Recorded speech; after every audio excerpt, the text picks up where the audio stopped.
The first time I saw him was through a haze of steam from the industrial dishwasher. My hands were red and chapped, my uniform damp with sweat as I worked the late shift at the Sovereign. The most exclusive restaurant in the city, a place where people like me served people like him. I hadn't meant to look up. 6 months into this job, I'd learned to keep my gaze down, to become invisible. The wealthy patrons preferred their service staff to be ghosts, present when needed, absent when not. But the sudden hush that fell over the kitchen made me glance toward the door that connected to the private dining rooms.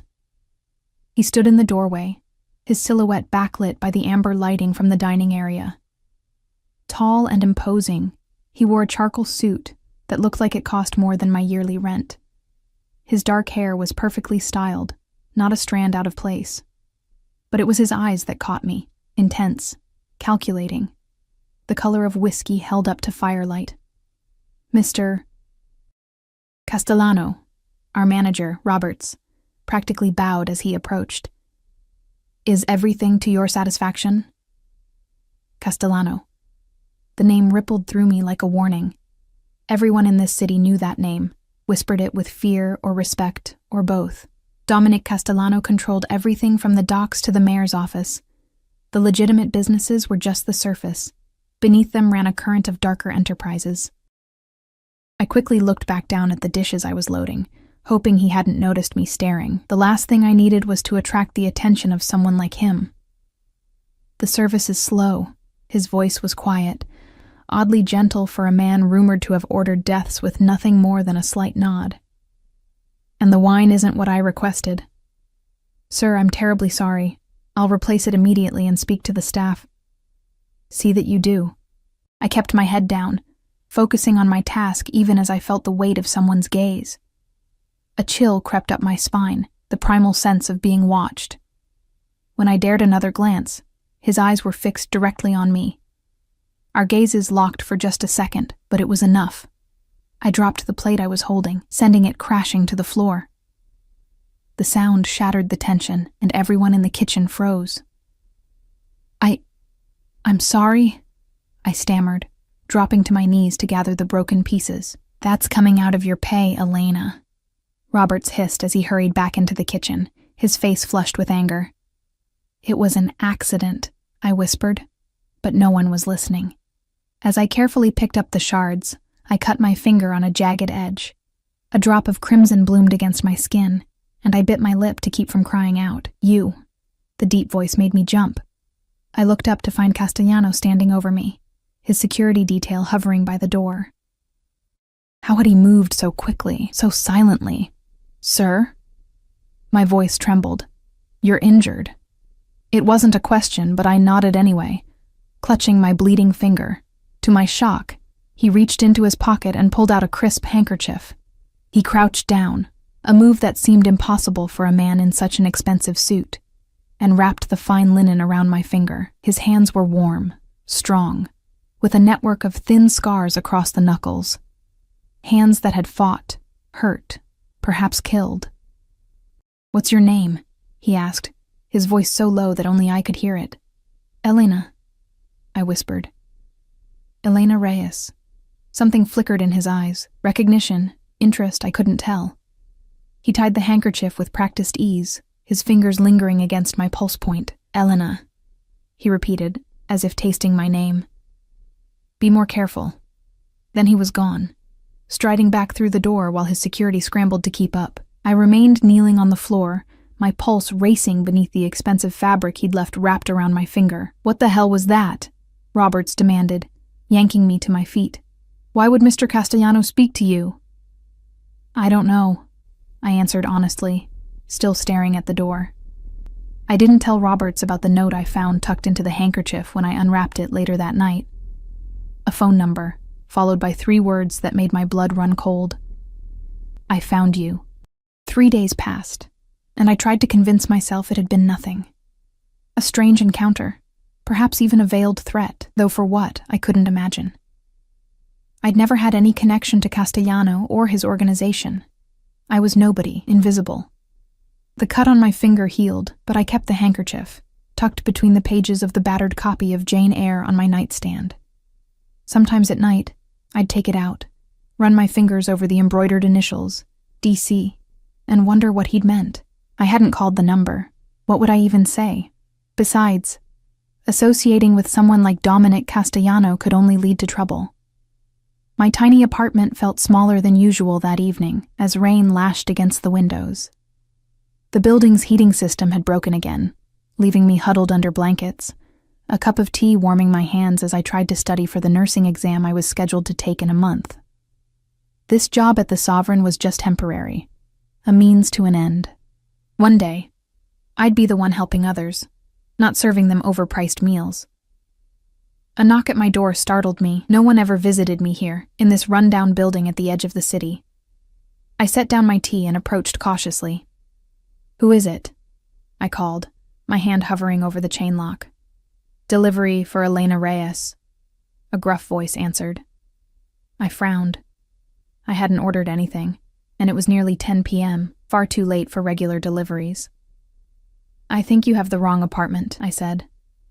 "Apartment 4B, Elena Reyes. I need a signature." Against my better judgment, I opened the door a crack, keeping the chain engaged. A man in a delivery uniform stood there, holding a large box. "I didn't order anything," I insisted. "It's already paid for, ma'am. I just need you to sign." Curiosity won out. I closed the door, undid the chain, and opened it again to accept the electronic signature pad he thrust toward me. As I signed, I noticed a sleek black car idling at the curb outside my building, its windows tinted so dark they looked like slices of midnight. The delivery man handed me the box and left without another word. I locked the door quickly behind him, my heart pounding as I set the package on my kitchen counter. It was beautifully wrapped in silver paper with a black satin ribbon. Far too elegant to be anything I would have ordered. With trembling fingers, I untied the ribbon and carefully removed the wrapping. Inside was a box from Fontaine's, the most exclusive clothing store in the city, a place I'd never even dared to enter. I lifted the lid to find a dress, a deep burgundy color that shimmered under my apartment's harsh lighting. The fabric was softer than anything I'd ever touched, flowing like water between my fingers. Beneath it lay a pair of matching shoes, a small clutch purse, and a velvet jewelry box containing a delicate silver necklace with a teardrop ruby pendant. A small cream-colored card sat at the bottom of the box. The handwriting was bold, confident strokes. "Tomorrow night, 8 p.m. A car will be waiting. DC." My first instinct was to refuse, to pack everything back in the box and leave it outside my door. But as I ran my fingers over the dress again, I found myself wondering what it would feel like to wear something so beautiful. Just once. A second knock made me jump. This time when I looked through the peephole, there was no one there. Only a small envelope on the floor. I opened the door cautiously and retrieved it. Inside was a photograph, old, its edges worn. A family portrait. My breath caught in my throat as I recognized the faces. My parents, much younger, with me as a toddler on my mother's lap.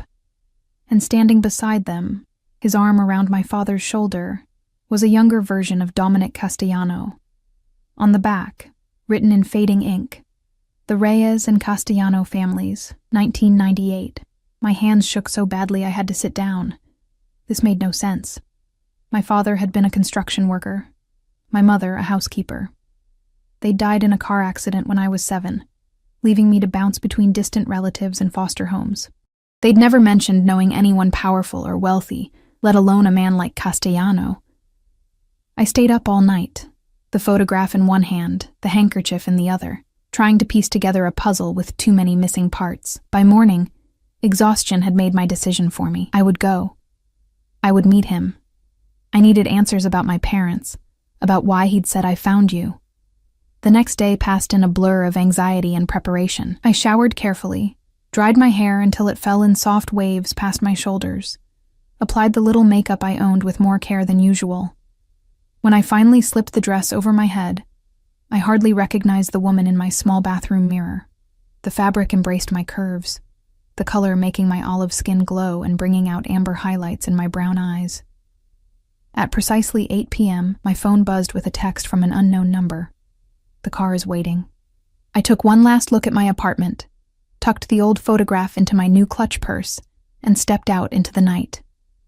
The same black car from the previous evening was parked at the curb, its engine purring softly. The driver emerged as I approached, opening the rear door with a slight bow. "Ms. Reyes," he said. Not a question. The interior was all black leather and soft lighting, empty, except for a single red rose on the seat. As I settled in, I caught a faint scent. Sandalwood and something else.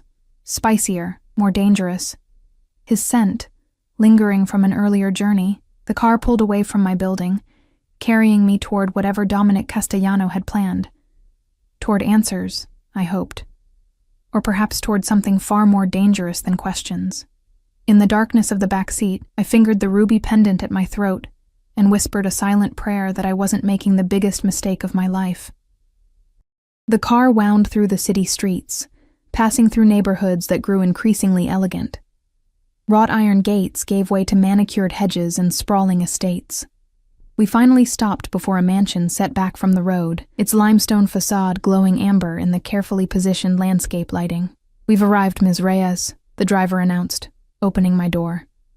I stepped out, my borrowed heels sinking slightly into the gravel driveway. The mansion loomed above me, windows blazing with warm light.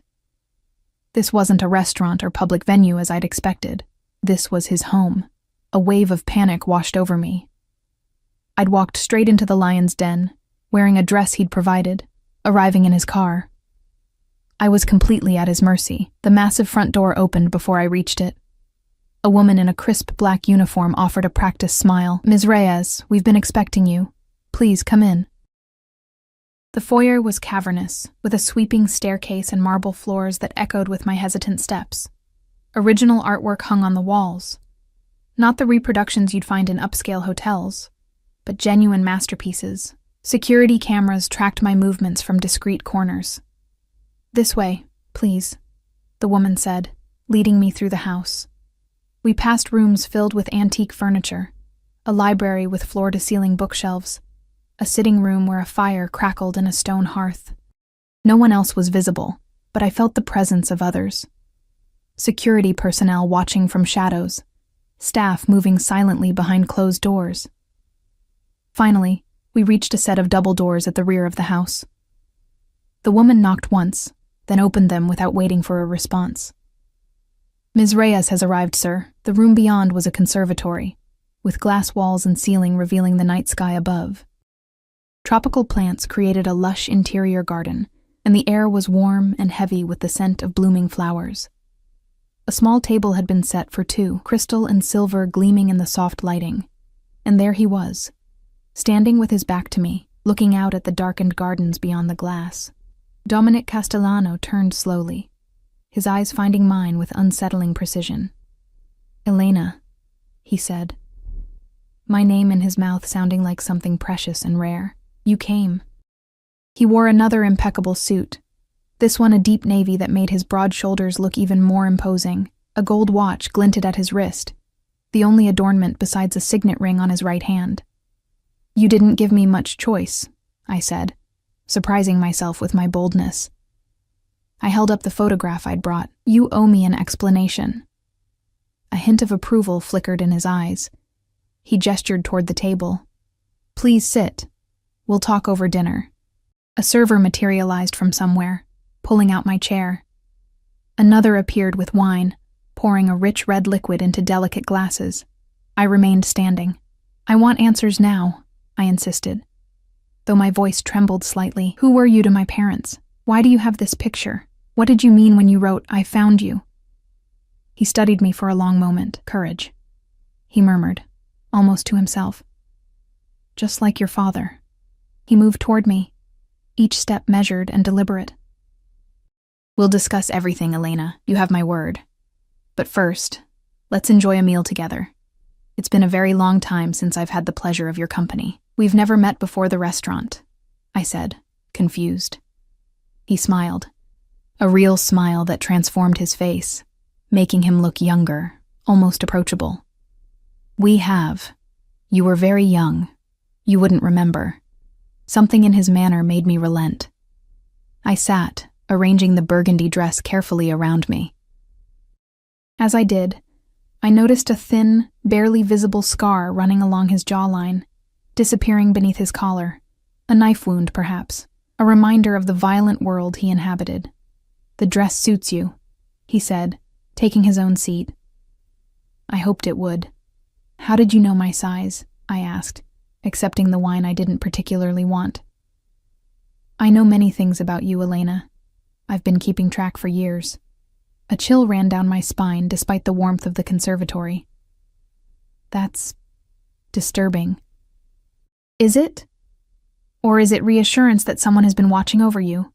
That you were never truly alone?" Before I could respond, the first course arrived, delicate plates of food that looked more like art than sustenance. I recognized the chef's work from the Sovereign, though this was far more elaborate than anything we served to even our most prestigious guests. "You must have questions," Dominic said, watching me over the rim of his wineglass. "Dozens," I admitted. "Starting with why a man like you would be interested in someone like me." "A man like me?" He raised an eyebrow. "And what kind of man do you think I am, Elena?" I hesitated, weighing my words carefully. "Dangerous, powerful, someone who takes what he wants. All true," he acknowledged without a trace of shame. "But incomplete."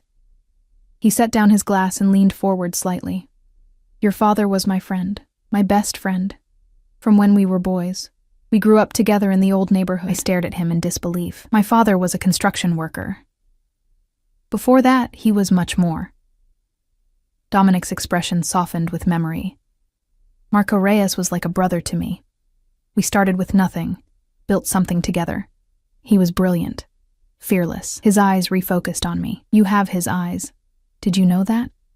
"The same determination. What happened?" I asked, barely able to breathe.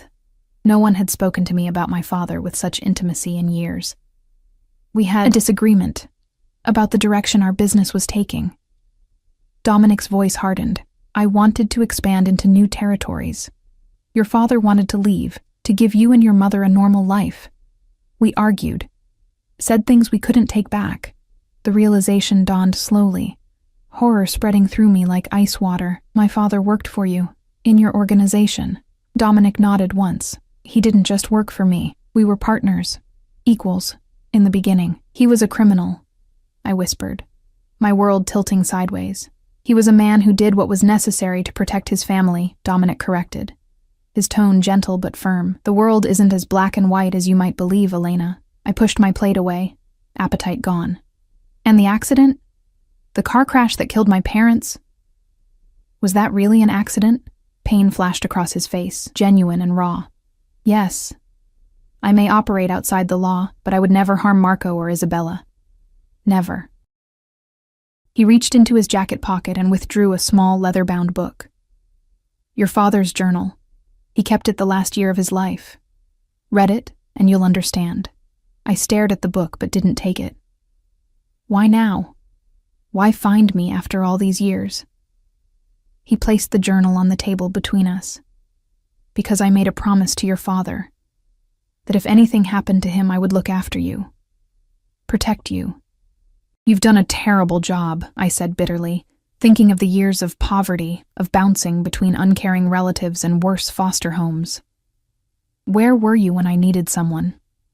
"Watching, waiting until you were old enough to understand." His eyes darkened. "And dealing with those who failed you. The foster father who raised his hand to you when you were 15. He had an unfortunate accident the next day." "The scholarship that mysteriously appeared when you started community college? The apartment that somehow had below-market rent? The jobs that always materialized when you needed them most?" My mind raced, connecting dots I'd never seen before. Small mercies I'd attributed to luck or coincidence. "You've been manipulating my life," I accused, anger flaring. "Guiding it," he corrected. "From a distance, as Marco would have wanted. And now? Why reveal yourself now?" Dominic's expression changed, becoming more guarded. "Because you're in danger." I laughed, the sound sharp and hollow in the lush surroundings. "From who?" "You're the most dangerous person I know." "Not from me. Never from me." He leaned forward, his voice dropping. "Your father had enemies, Powerful people who thought he took something that belonged to them before he died. They've discovered he had a daughter. What could I possibly have that anyone would want? I asked. Information. Access to accounts. Keys to storage locations. They believe Marco would have entrusted these things to you. Perhaps without you even knowing. I shook my head in disbelief. That's insane. My father was just... I stopped, no longer sure of anything about the man who had raised me. 3 days ago, someone broke into the records at your former foster agency, Dominic continued. Yesterday, a man was asking questions about you at the Sovereign. That's why I had to move quickly, to get to you first. Fear crawled up my spine. You could be making this all up, creating a threat, so I'll, what? Trust you? Depend on you? His expression hardened. I don't need to manufacture dangers to earn your trust, Elena. Reality is quite dangerous enough. He stood abruptly. Come with me. There's something you need to see. Against my better judgment, I followed him through the conservatory doors into the garden beyond. The night air was cool after the tropical warmth inside, and I shivered in my thin dress.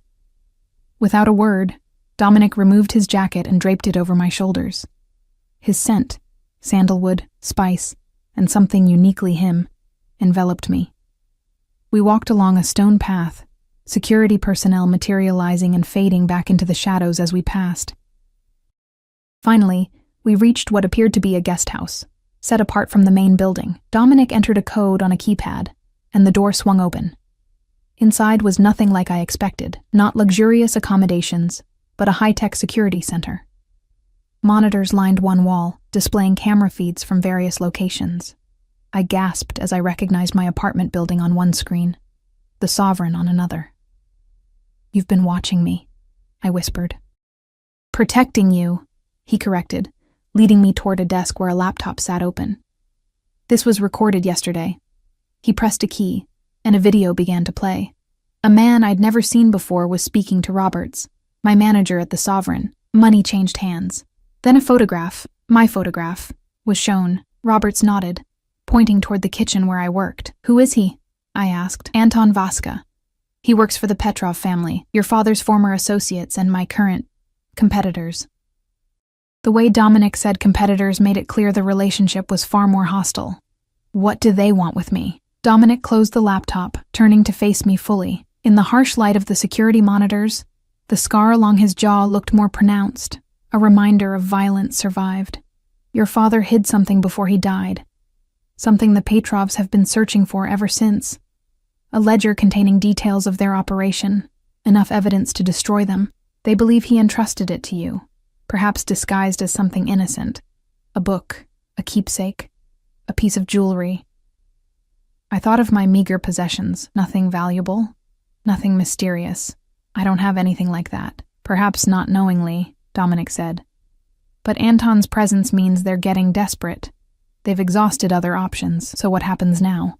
I asked, suddenly exhausted by revelations and fear. Dominic's expression softened as he looked down at me, small and overwhelmed in his oversized jacket. Now, you stay here, where I can keep you safe. We find what your father hid, and then you decide what kind of life you want to live, with the full knowledge of who you are and where you came from. And if I refuse, if I walk out now, then I'll have you driven home, he said simply. And I'll do my best to protect you from a distance, as I've always done. But I can't guarantee your safety if you refuse my help. I studied his face, trying to see past the mask of the powerful crime lord to the man beneath. The man who had known my father, who had kept that photograph all these years. Why should I trust you? I asked, my voice barely audible. He reached out slowly, giving me time to pull away, and brushed a strand of hair from my face. The touch was gentle, incongruous from hands capable of such violence. Because I loved your father like a brother, he said softly. Because I've watched over you since you were a child. Because despite what I am and what I've done, I have never lied to you, Elena, and I never will. In that moment, standing in the glow of surveillance monitors showing a world I no longer recognized, I made my decision. Not out of fear or coercion, but out of a desperate need to understand the truth about my past, and perhaps to secure my future. I'll stay, I said. But only until we find this ledger. And then I want my life back. Something flickered in Dominic's eyes. Satisfaction, relief, perhaps something more complex. Of course, he agreed. Your life is yours to direct. I'm merely offering protection while you need it. As he led me back toward the main house, his hand resting lightly at the small of my back, I couldn't shake the feeling that I had just made a deal with the devil. A devil who wore expensive suits, who looked at me with eyes that held secrets about my past, and who had orchestrated this moment perhaps years in advance. Yet beneath the fear and uncertainty, another emotion stirred, a flicker of belonging I hadn't felt since my parents died, as if I'd been wandering lost for years, and had finally, unexpectedly, found my way home. Morning light filtered through unfamiliar curtains, waking me from a restless sleep. For a moment, I forgot where I was. The bed was too soft, the sheets too silky against my skin. Then memory flooded back, Dominic Castellano, the revelations about my father, the decision to stay. I sat up, taking in my surroundings properly for the first time. The guest suite I'd been given was larger than my entire apartment, decorated in shades of cream and pale blue. Fresh flowers sat on a side table, their sweet scent permeating the air. Through French doors, I glimpsed a private balcony overlooking the gardens. My few belongings had been brought from my apartment during the night, my textbooks stacked neatly on the desk, my worn backpack hanging from a chair. The contrast between my threadbare possessions and the opulent room was jarring. A soft knock at the door made me pull the covers higher. Yes? A young woman entered carrying a tray. Good morning, Ms. Reyes. Mr. Castellano thought you might prefer breakfast in your room while you settle in. She set the tray on a small table by the window. Fresh clothes are in the wardrobe. Mr. Castellano would like to see you in his study at 10, if that's convenient. If that's convenient, as if I were a guest rather than a prisoner, albeit a well-treated one. Thank you, I said, for lack of a better response. When she'd gone, I slipped out of bed and padded to the wardrobe. Inside hung a selection of clothes in exactly my size, simple, elegant pieces that somehow matched my personal style, while being of far higher quality than anything I'd ever owned. I fingered the soft fabrics, caught between gratitude and unease at how thoroughly Dominic had studied my life. After a quick shower in the marble bathroom, complete with products I recognized as expensive from my time serving wealthy clients, I dressed in jeans and a soft sweater that felt like cashmere against my skin. I ate breakfast. Fresh fruit, pastries still warm from the oven, the best coffee I'd ever tasted, while flipping through my father's journal. Most entries were mundane, detailing everyday concerns and joys. Pride in my early reading abilities, worries about bills, love for my mother. But scattered throughout were cryptic notes, references to D and business dealings left deliberately vague. It painted a picture of a man torn between two worlds, the legitimate life he was building, and the shadow existence he shared with Dominic. The last entry, dated just days before the crash, chilled me. D doesn't understand. There's no clean way out of this life. The Petrovs won't let the matter rest, not after what I've taken. If anything happens, Elena must be protected at all costs. The key is with her always, hidden in plain sight, where only she would think to look. I closed the journal, my fingers trembling. What key? What had my father hidden with me? At precisely 10 o'clock, I made my way downstairs, following the directions a staff member had provided. The house was even more impressive by daylight. Soaring ceilings, artwork I recognized from museum exhibitions, furnishings that whispered old money and refined taste. It wasn't gaudy or showy. Everything spoke of genuine quality and understated wealth. Security personnel were visible now, positioned discreetly throughout the house. They watched me with professional detachment as I passed, acknowledging me with slight nods. Not guards to keep me in, I realized, but to keep others out. Dominic's study was a large room with wood-paneled walls and a wall of windows overlooking the grounds. Books lined built-in shelves, and a massive desk dominated one end. He stood when I entered, setting aside what looked like financial reports. "Elena," he said, his voice warming, "did you sleep well?" He looked different in daylight, no less powerful, but more human somehow. He'd forgone a suit jacket, wearing just a crisp white shirt, with the sleeves rolled up to reveal strong forearms marked with faint scars. The hard lines of his face seemed softened by the morning light. As well as can be expected, I answered honestly. I held up the journal. I've been reading. And? He gestured for me to sit in one of the leather armchairs positioned near a fireplace, taking the seat opposite. He mentions a key that's with me always. But I don't have anything like that. No key. Nothing of value that could hide something. Dominic leaned forward, elbows on his knees. Think, Elena. Did your father give you anything before he died? A toy? A piece of jewelry? A book? I shook my head. The accident happened while I was at school. I never got to say goodbye. Everything I have from them is just normal stuff. Photos, a few books, my mother's wedding ring. At the mention of the ring, something flickered in Dominic's eyes. What? I asked. Your mother's ring, he said carefully. Do you have it with you? No, it's at my apartment, in a jewelry box on my dresser. I twisted my hands in my lap. It's the only thing of real value that I have from them. I never wear it. I've always been too afraid of losing it. Dominic nodded thoughtfully. We should retrieve it. If Marco wanted to hide something valuable but ensure you kept it close, your mother's ring would be the perfect vessel. You think there's something hidden in my mother's ring? The idea seemed absurd, yet strangely plausible. It's worth investigating, he said, then tapped a button on the desk. Almost immediately, a door opened, and a man entered, tall, with a weathered face and watchful eyes. Victor, arranged to have Ms. Reyes's apartment searched. We're looking for a woman's ring, likely in a jewelry box on the dresser. Victor nodded once and left without speaking. You have people searching my home? I asked, anger flaring. For your protection, Dominic replied, unfazed by my reaction. The Petrovs may have already been there. The casual way he exerted control over my life was both infuriating and oddly reassuring. Someone was finally taking care of problems that had always been too big for me to handle alone. While we wait, Dominic continued, there's someone I'd like you to meet. He stood, offering his hand to help me up.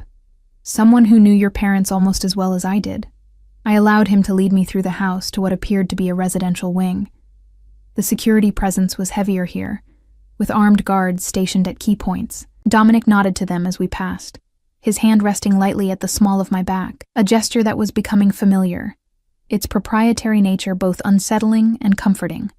We stopped before a door guarded by two particularly imposing men. They stepped aside at Dominic's approach, one opening the door for us. The room beyond was bright and airy, set up as a combination sitting room and bedroom. Medical equipment lined one wall, and a nurse sat quietly in a corner, reading. In a hospital bed by the window lay an elderly man, thin and frail, his skin like parchment. Uncle Sal, Dominic said, his voice gentler than I'd heard it before. There's someone here I'd like you to meet. The old man turned, his movements painfully slow. His eyes, faded with age but still sharp, widened when they landed on me. Sweet Mother of God, he whispered, his voice a dry rasp. Marco's little girl. Dominic guided me closer. Elena, this is Salvatore Castellano, my father. The old man reached out a trembling hand, and I found myself taking it, feeling bones as delicate as a bird's beneath paper-thin skin. You look just like your mother, he said, tears gathering in his eyes. Beautiful Isabella, and you have Marco's eyes. I glanced at Dominic, uncertain. My father had a stroke 2 years ago, he explained quietly. He's been here under medical care since then. I'm dying, the old man said bluntly, with a wheezing laugh. No need to dress it up, Dominic. Cancer's eating me alive. His eyes remained fixed on me, but I lived long enough to see Marco's daughter grown. That's something. He tugged at my hand, pulling me closer. Your father was the best man I ever knew, he confided, his voice dropping as if sharing a secret. Better than me. Better than my son. Though Dominic tries. His eyes flicked briefly to Dominic, who showed no reaction to the assessment. Marco had lines he wouldn't cross. Principles. In our world, that's rare. Uncle Sal, Dominic interrupted gently. We're trying to find what Marco hid before he died. The item the Petrovs are looking for. Salvatore's expression darkened. Those Russian dogs. They never forgave Marco for what he took. He focused on me again. Your father stole something from them, evidence of their worst deeds. Insurance, he called it. Do you know where he might have hidden it? I asked.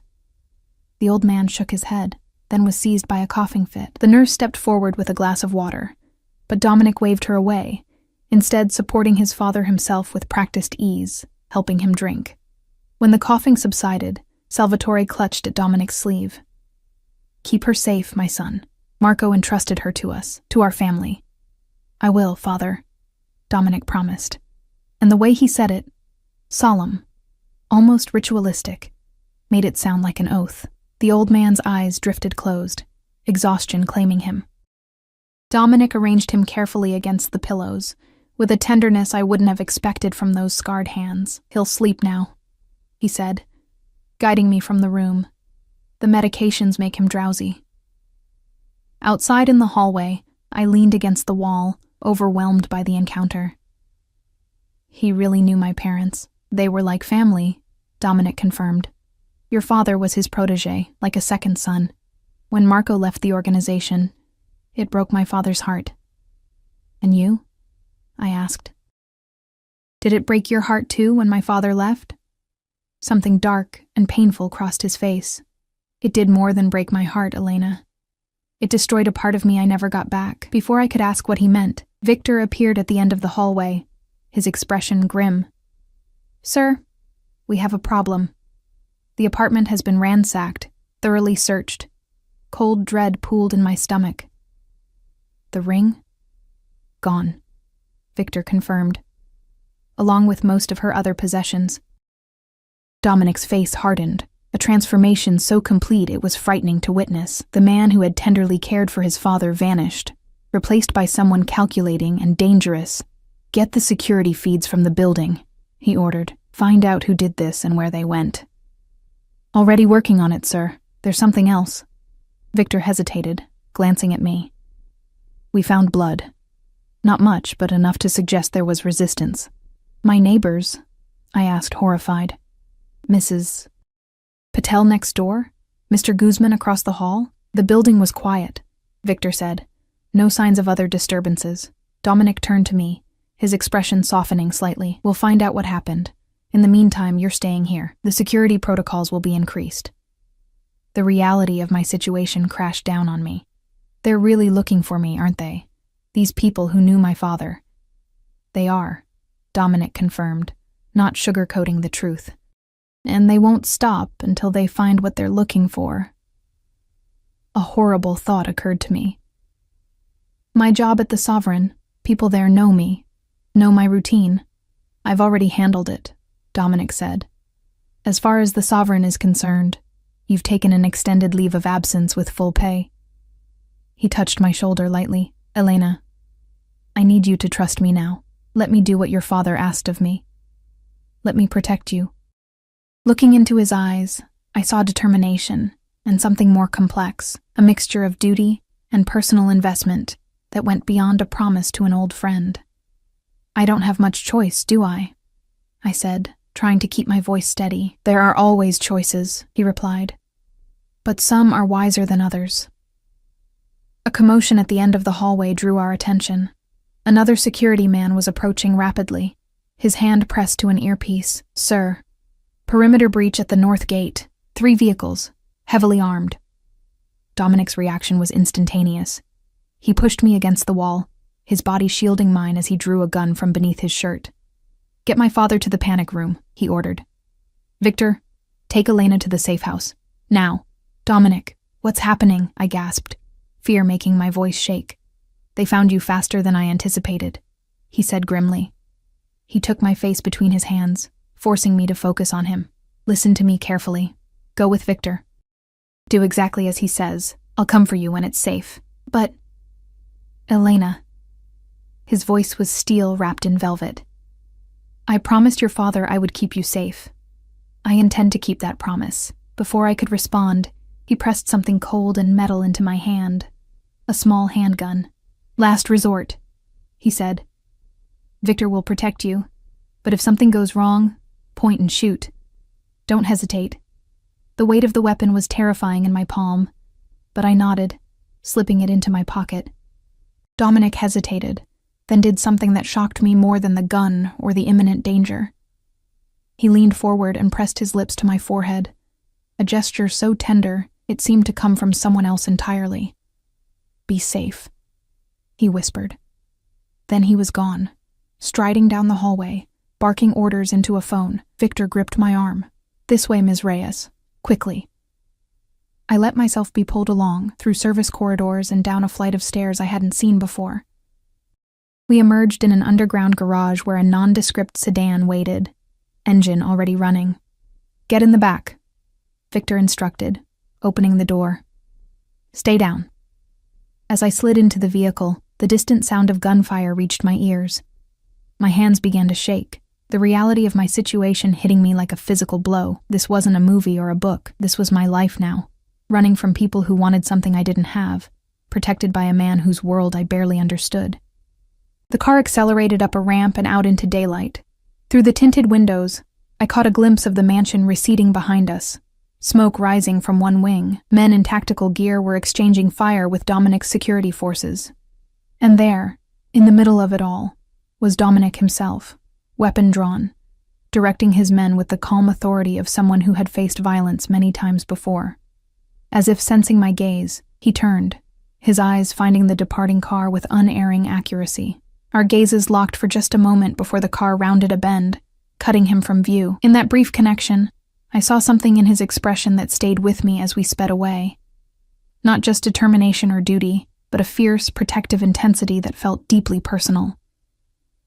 As Victor drove us away from the only safe place I'd known in years, I clutched the gun in my pocket and tried to make sense of how quickly my life had unraveled. In the space of a few days, I'd gone from anonymous server to the target of dangerous men, from a woman with no family to someone whose family history was written in blood and shadows, and somewhere at the center of it all was Dominic Castellano, a man I should fear, a man I barely knew, yet the only person standing between me and those who wished me harm. The safe house was a cabin nestled deep in the woods, about 2 hours outside the city. Simple but secure, with reinforced doors, shuttered windows, and surveillance cameras monitoring the perimeter. Victor installed me inside with brisk efficiency, showing me the panic room hidden behind a bookshelf, the emergency supplies, the communication system. "Mr. Castellano will contact us when it's safe," he said, checking his weapon. "Until then, we stay here and stay quiet." Hours stretched into an anxious evening. I paced the small living room, jumping at every creak and rustle from the surrounding forest. The gun Dominic had given me sat heavy in my pocket, a constant reminder of danger. "Has this happened before?" I finally asked Victor, who had maintained a watchful silence by the window. "Attacks on the mansion? Occasionally. The Petrovs have been growing bolder." His expression remained impassive. "But they've never gotten so close before. Someone gave them information. A traitor?" The concept seemed so melodramatic, like something from a movie rather than real life. Victor merely shrugged. "In our business, loyalty is bought and sold like any commodity. Our business. As if I were already part of Dominic's world rather than an outsider thrust into it." The casual inclusion unsettled me. Night fell, bringing a different kind of darkness to the forest. Victor maintained his position, occasionally checking the security feeds on a tablet. I tried to sleep on the small sofa, but managed only fitful dozing, my dreams filled with gunfire and Dominic's intense gaze. I was awakened just before dawn by the sound of a vehicle approaching. Victor was instantly alert, gun drawn. "Stay back," he ordered, positioning himself between me and the door. The security panel near the entrance chimed with an incoming code. Victor's posture relaxed slightly, but his weapon remained ready. The door opened, and Dominic stepped inside. My breath caught at the sight of him. A cut above his eye had been hastily bandaged. His once immaculate shirt was torn and stained with what looked horribly like blood, and he moved with the careful deliberation of someone hiding pain. "The house is secure," he told Victor. "Take the perimeter. I need to speak with Elena alone." Victor nodded and slipped outside without question, leaving us in sudden silence. Dominic's eyes found mine, something vulnerable flickering in their depths, before his careful mask slipped back into place. "Are you all right?" "Am I all right?" I repeated incredulously. "You look like you've been through a war." A ghost of a smile touched his lips. Occupational hazard. I moved toward him without thinking, reaching for the bandage above his eye. You're hurt. He caught my hand, his grip gentle despite the tension radiating from him. It's nothing. It's not nothing, I insisted.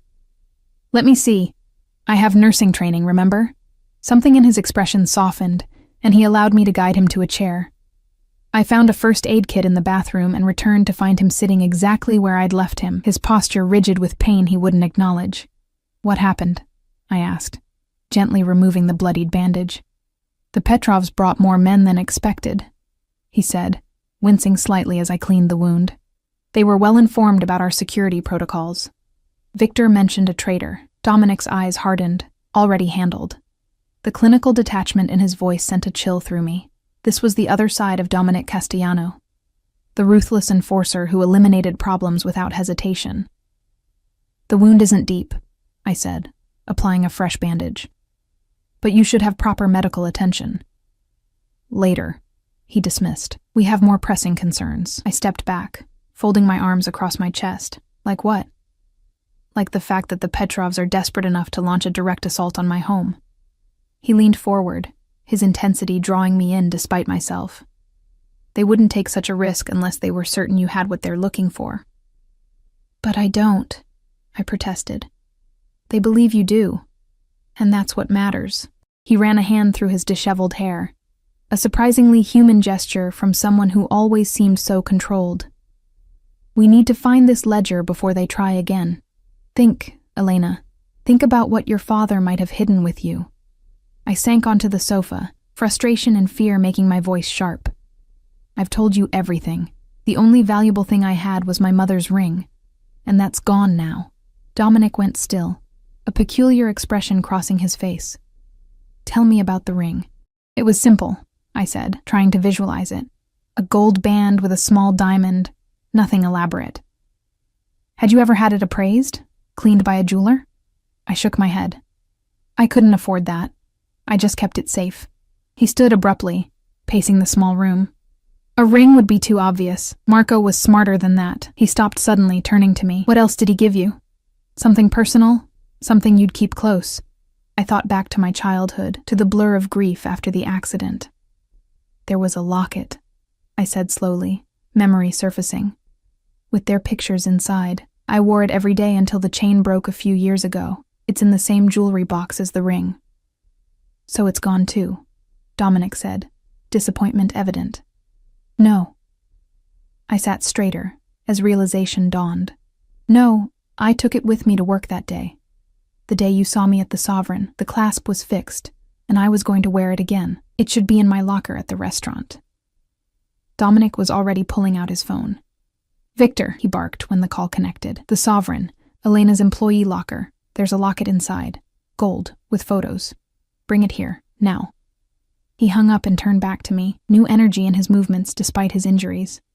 If your father hid something, that locket is the perfect place. Small, sentimental, always with you. But it's just a normal locket, I said. I've opened it hundreds of times to look at their pictures. Marco was clever. He wouldn't make it obvious. Dominic's expression softened. Elena, if we find this ledger, we can end this. The Petrovs will have no reason to come after you. And then what? I asked. The question that had been haunting me. What happens to me after this is over? He moved closer, his eyes intent on mine. That depends on you. What do you mean? You could go back to your life, finish your nursing degree, pretend none of this ever happened. He paused, something unspoken flickering in his expression. Or? I prompted when he didn't continue. Or you could accept your heritage. Take your rightful place. My rightful place? I repeated incredulous. In your organization? As what? A criminal? His jaw tightened at my tone. As a Reyes. Your father helped build what I have today. Half of this empire is rightfully yours. The offer stunned me into silence.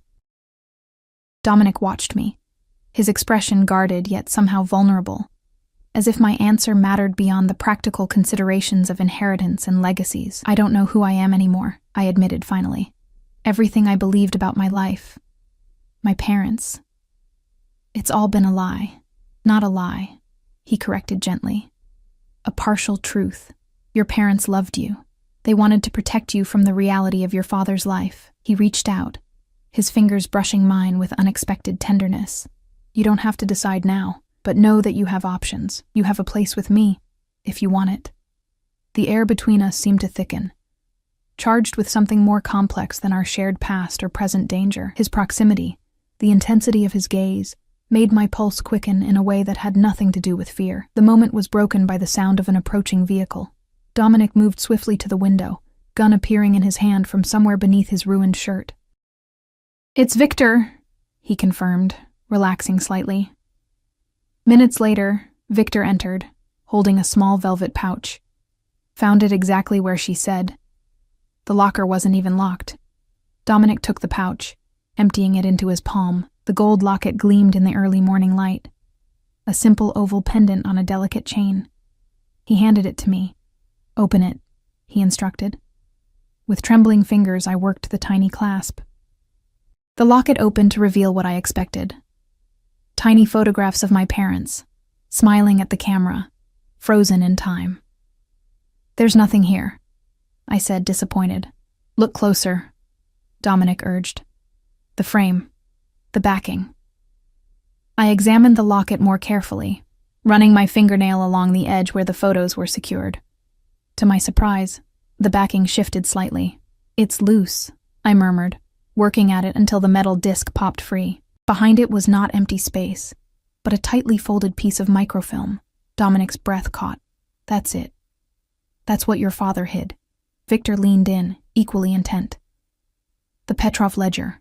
With utmost care, Dominic extracted the microfilm, holding it up to the light. "Names, dates, accounts," he confirmed. "Everything the Petrovs didn't want exposed, their entire operation. So it's over?" I asked. "They'll leave me alone now?" Dominic's expression turned grim. "Not quite. They need to know we have it, and that copies exist in secure locations. Only then will they stand down. How do we do that?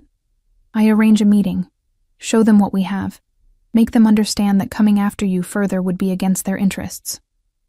His tone was matter of fact, as if negotiating with murderous criminals was an everyday occurrence, which, for him, it probably was. "And you think they'll just agree after they attacked your home, after they came looking for me? The Petrovs are ruthless, but they're also practical businessmen," Dominic said. "Once they know the ledger could be released if anything happens to you, they'll consider you more valuable alive than dead." The clinical assessment of my worth made me shiver. "Make the arrangements," Dominic told Victor. "The usual neutral ground. Tonight." Victor nodded and stepped outside again, already on his phone. "You should rest," Dominic said, turning back to me. "Tonight will be difficult." "I'm not sure I can sleep," I admitted. "Try." His voice softened. "I'll be right here." Exhaustion suddenly overwhelmed me. The adrenaline of the past days, the emotional revelations, the constant fear, it all crashed down at once. I nodded mutely and retreated to the small bedroom. I must have fallen asleep almost immediately, because when I opened my eyes again, the light had changed. Late afternoon shadows stretched across the floor. I sat up, disoriented, and found Dominic sitting in a chair by the bed, watching me with an unreadable expression. "How long have you been there?" I asked, my voice husky with sleep. "A while." He didn't elaborate. Something had changed while I slept. His injuries had been properly treated, his ruined clothes replaced with fresh ones. But it was more than that. There was a new resolve in his bearing, a decision made. "What is it?" I asked. He leaned forward, elbows on his knees. "I've been thinking about your father, about the promise I made him." He paused. "And about how to end this situation permanently." "What do you mean, end it permanently?" I asked, fully awake now. Dominic's expression was resolute. "The Petrovs won't stop as long as they think there's a chance you know something they don't. Even with the ledger, they'll harbor doubts, resentments." His gaze held mine, unflinching. "The only way to truly protect you is to remove them as a threat entirely." A chill ran through me as I understood his meaning. You're planning to kill them. I'm planning to neutralize a threat that has existed for too long. He stood, pacing the small room. Their organization has been encroaching on my territory for years. They've threatened my people, corrupted officials I had secured, disrupted supply lines. He turned back to me. This isn't just about you, Elena, though you are a significant factor. The way he said it, with a hint of vulnerability beneath the calm exterior, made my heart beat faster. I can't be responsible for a gang war, I said shakily. You're not. This conflict has been brewing for years. Your father knew it, which is why he took precautions to protect you. Dominic approached the bed, sitting on the edge, close enough that I could smell his cologne. Tonight isn't just a negotiation. It's an opportunity to end the Petrov threat permanently. How? Federal agents will be in position, ready to move on my signal. The ledger provides enough evidence for RICO charges, money laundering, conspiracy. His mouth curved in a cold smile. I've been cultivating certain relationships within the Bureau for precisely this eventuality. You're working with the FBI? I couldn't hide my shock. But wouldn't they want to arrest you too? An interesting balancing act, isn't it? Dominic acknowledged. Let's just say there's an understanding about jurisdictional priorities. The Petrovs have become a bigger problem for the authorities than I am. I struggled to comprehend the layers of complexity in his world, a world where he could simultaneously be a criminal and collaborate with law enforcement. Nothing was black and white. Everything existed in shades of moral gray. What's my role in all this? I asked. You'll be there, he said simply. The Petrovs need to see you, to believe that you're the key to what they've been seeking. Your presence sells the narrative. Fear spiked through me. You want me to be bait. I want you to be safe, he corrected, his voice softening. Which is why you'll be wearing body armor, surrounded by my best security, and under my personal protection every second. His hand covered mine, warm and surprisingly gentle. I would never risk your safety, Elena. Not after everything your father sacrificed to protect you. I looked down at our hands, his scarred and strong, mine small and pale in comparison. You really cared about him, didn't you? He was my brother in all but blood, Dominic said quietly. His betrayal, leaving the organization, hurt me more than any injury I've sustained. But I understood it. He wanted a different life for you, and yet, here I am, I said bitterly. Right in the middle of everything he tried to shield me from. Sometimes fate has its own designs. Despite our best efforts, his fingers tightened around mine. But after tonight, you'll have choices, real choices without the shadow of the Petrovs hanging over you. And what if I choose to walk away? I asked, watching his face carefully. To go back to my ordinary life, my nursing ambitions. Something flickered in his eyes, disappointment, resignation, acceptance. Then I would respect your choice, he said finally, but I would still watch over you from a distance, as I promised your father. And if I didn't choose that, the question slipped out before I could stop it. Dominic went very still, his gaze intensifying. What are you asking, Elena? My heart hammered in my chest. If I decided to stay, to learn about my father's world, your world. The mask of control slipped, just for a moment, revealing raw emotion beneath. Then you would have a place by my side, not just because of your father or your inheritance, but because— He stopped abruptly. Because, I prompted, hardly daring to breathe. His hand moved to my face, cupping my cheek with unexpected tenderness. Because in the few days I've known you, really known you, not just watched over you, I've come to admire your strength, your resilience, your capacity to face impossible truths and still stand tall. The intensity in his eyes made me tremble. This dangerous, powerful man was looking at me as if I were something precious, something to be cherished rather than possessed. I don't know if I can be part of your world, I whispered. The violence, the danger. My world isn't only shadows, he said. There's also protection, family, loyalty, things your father valued before he chose another path. His thumb brushed my cheekbone. I'm not asking you to decide now, just to keep your mind open to possibilities. A knock at the door broke the charged moment between us. Dominic withdrew his hand reluctantly, composing himself as Victor entered. It's time, sir. The meeting is set for 9 o'clock at the waterfront warehouse. Dominic nodded. Prepare the cars. Full security protocol. As Victor left, he turned back to me. Are you ready for this? No, I wanted to say. I'm not ready for any of this. Not the danger, not the revelations about my past, not these confusing feelings for a man who existed in a world so different from mine. Instead, I nodded. I'm ready. The warehouse loomed dark and imposing against the night sky, its windows broken and boarded, its metal sides rusted from years of exposure to salt air from the nearby harbor. Security teams had swept the building earlier, positioning snipers on adjacent rooftops and plainclothes agents among the dock workers.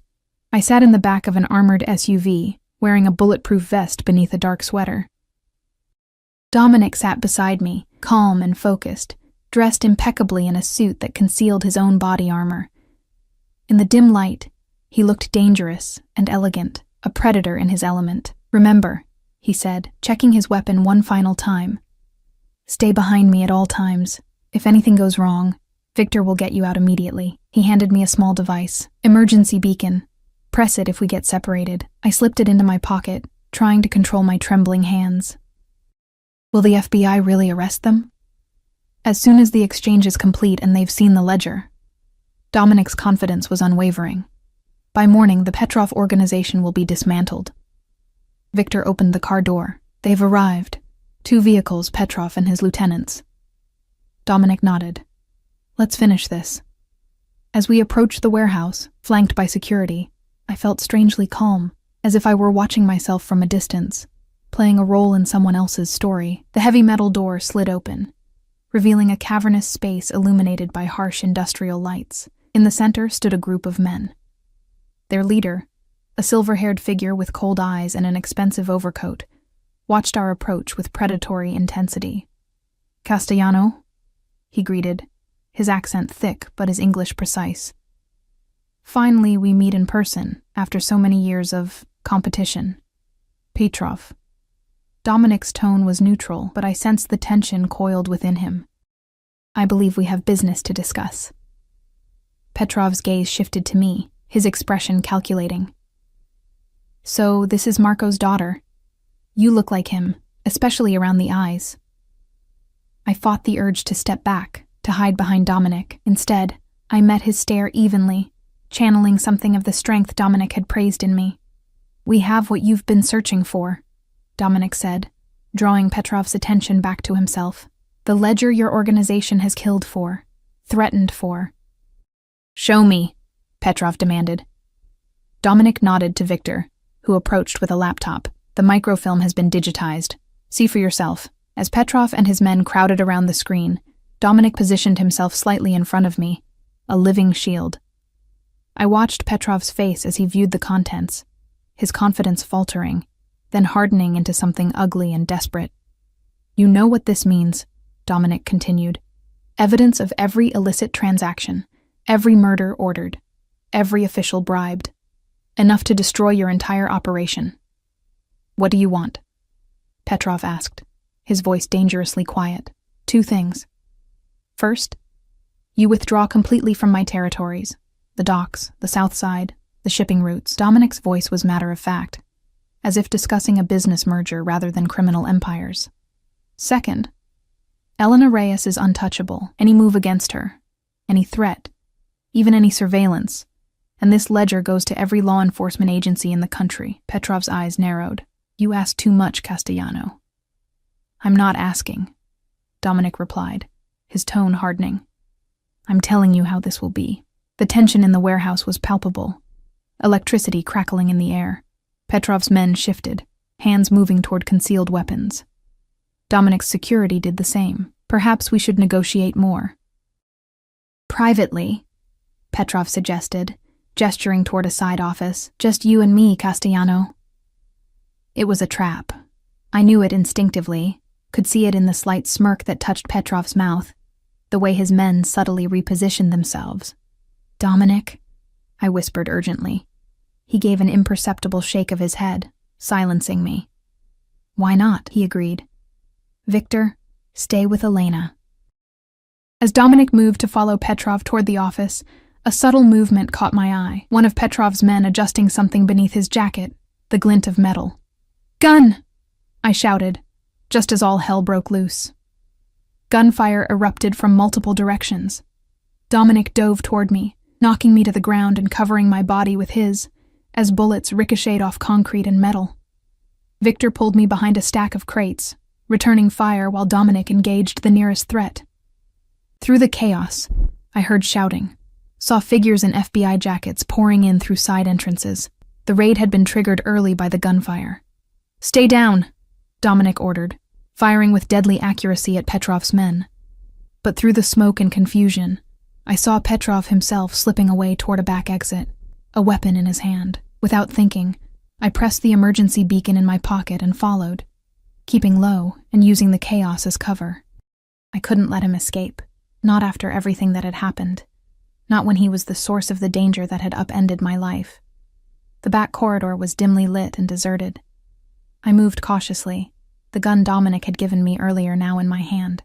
Ahead, I heard a door open, saw a slice of night sky. "Stop!" I called, raising the weapon the way Dominic had taught me during our brief instruction. Petrov turned, surprise flashing across his face before it settled into contempt. "Marco's daughter," he sneered. "Coming to avenge Daddy?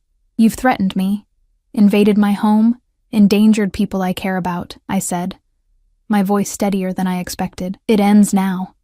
He laughed, a cold sound that echoed in the narrow space. "You won't shoot me, little girl. You don't have your father's killer instinct, or your lover's." "Dominic isn't my lover," I said automatically. Petrov's smile widened. "No? The way he looks at you says otherwise." The mighty Castellano, brought low by Marco's little girl. His expression hardened. "He'll get you killed, just like your father." "My father died in a car accident," I said, but doubt crept into my voice. "Is that what Castellano told you?" Petrov laughed again. "Your father died because he trusted the wrong person, because he believed Dominic would help him escape this life." My hands trembled on the gun. "You're lying. Ask him who was driving the car that night," Petrov taunted. "Ask him why your mother's body was found with a bullet wound that the police conveniently overlooked." "Shut up," I whispered, tears blurring my vision. "Elena." Dominic's voice echoed down the corridor. "Elena, where are you?" Petrov raised his own weapon, pointing it past me. "Time to finish old business." I fired without conscious thought, the gun's recoil shocking me. Petrov staggered back, surprise replacing the sneer on his face as crimson bloomed across his expensive coat. He collapsed to his knees, then fell forward onto the concrete floor. Dominic reached me seconds later, taking in the scene with one sweeping glance. Without a word, he pried the gun from my rigid fingers and pulled me into his arms. "It's over," he murmured against my hair. "It's done." FBI agents swarmed the corridor, securing Petrov's body, clearing the area with professional efficiency. One nodded respectfully to Dominic, who returned the gesture without releasing me. "Get her out of here," the agent said quietly. "We'll handle the rest as discussed." Dominic guided me through a side exit, away from the chaos inside the warehouse. Outside, the night air was cold and clean against my tear-streaked face. I pulled away from him abruptly. "Did you kill my parents?" I asked, my voice breaking. He went completely still. "What?" Petrov said. "He said you were driving the car, that my mother had a bullet wound." The words felt like glass in my throat. "Was it you?" Pain and shock crossed his face, genuine, undisguised. "No," he said hoarsely. "Elena, no. I loved your father. I would never—" He stopped, struggling for words. "Petrov was lying, trying to turn you against me." "Then what really happened?" I demanded. "I need the truth, Dominic. All of it." He closed his eyes briefly, composing himself. When he opened them, there was a raw honesty there I hadn't seen before. "Your father called me the night before the accident. Said he had evidence against the Petrovs, that he needed my help to disappear, to take you and Isabella somewhere safe." Dominic's voice was low, haunted. "I agreed to meet him the next day, to make arrangements, but the Petrovs found out somehow. They sabotaged his car, cut the brake lines. And my mother's gunshot wound? She wasn't shot. he said firmly. The crash was violent. Glass, metal. The coroner might have mistaken a puncture wound for a bullet hole, but there was no shooting. I made sure of it. I saw the reports, paid for a second examination. I searched his face for any sign of deception, finding only grief and what looked like sincere regret. I should have helped him sooner, Dominic continued. Should have moved faster. By the time I reached out, it was too late. His hands clenched at his sides.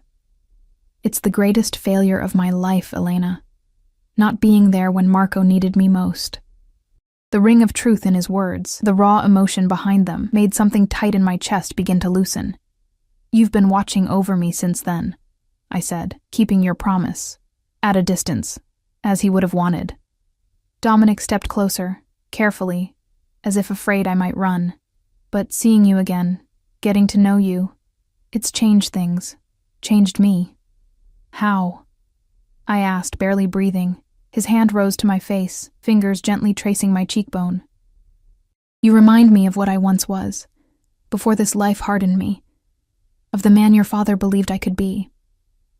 He paused, vulnerability clear in his eyes. You make me want to be worthy of your trust.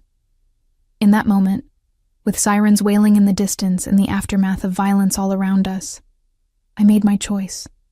Not out of fear or obligation, but out of a recognition of truth that resonated deep within me. I closed the distance between us, my hand finding his cheek as his had found mine. I believe you, I whispered. Relief washed over his face, followed by something deeper, more profound. Slowly, giving me every chance to pull away, he lowered his lips to mine. The kiss was gentle at first, tentative, at odds with the dangerous man the world saw. Then, as I responded, it deepened into something hungry and desperate, as if we were both seeking absolution in each other's arms. When we finally parted, breathless, his forehead rested against mine. What happens now? I asked. Now, he said softly. We build something new, something your father would be proud of. His arms tightened around me. The legitimate businesses, the foundations, the community work, that all continues, grows stronger. The other aspects, we'll scale back, transition. It won't happen overnight, but it will happen. Because of me? I asked, skeptical that my presence could trigger such a transformation. Because it's time, he answered honestly. And yes, because of you. Because I want to be the man you deserve, not just the man circumstances made me. In the distance, the warehouse glowed with the lights of emergency vehicles.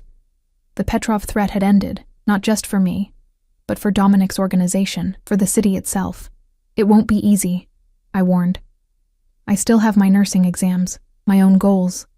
He smiled, a genuine expression that transformed his face. I wouldn't expect anything less. Your father was stubborn too. His hand found mine, fingers intertwining. We'll figure it out together. As Dominic led me toward the waiting car, I felt a strange sense of completion, of pieces long scattered finally coming together. The daughter of Marco Reyes and the man who had loved him like a brother. Perhaps this was always where my path was meant to lead. The future stretched before us, uncertain but full of possibility. Not the life my father had envisioned for me, perhaps, but one where I could honor his memory while forging my own way forward. With Dominic beside me, both protector and partner, I would navigate this new world. Not as a victim of circumstance, but as a woman claiming her rightful place.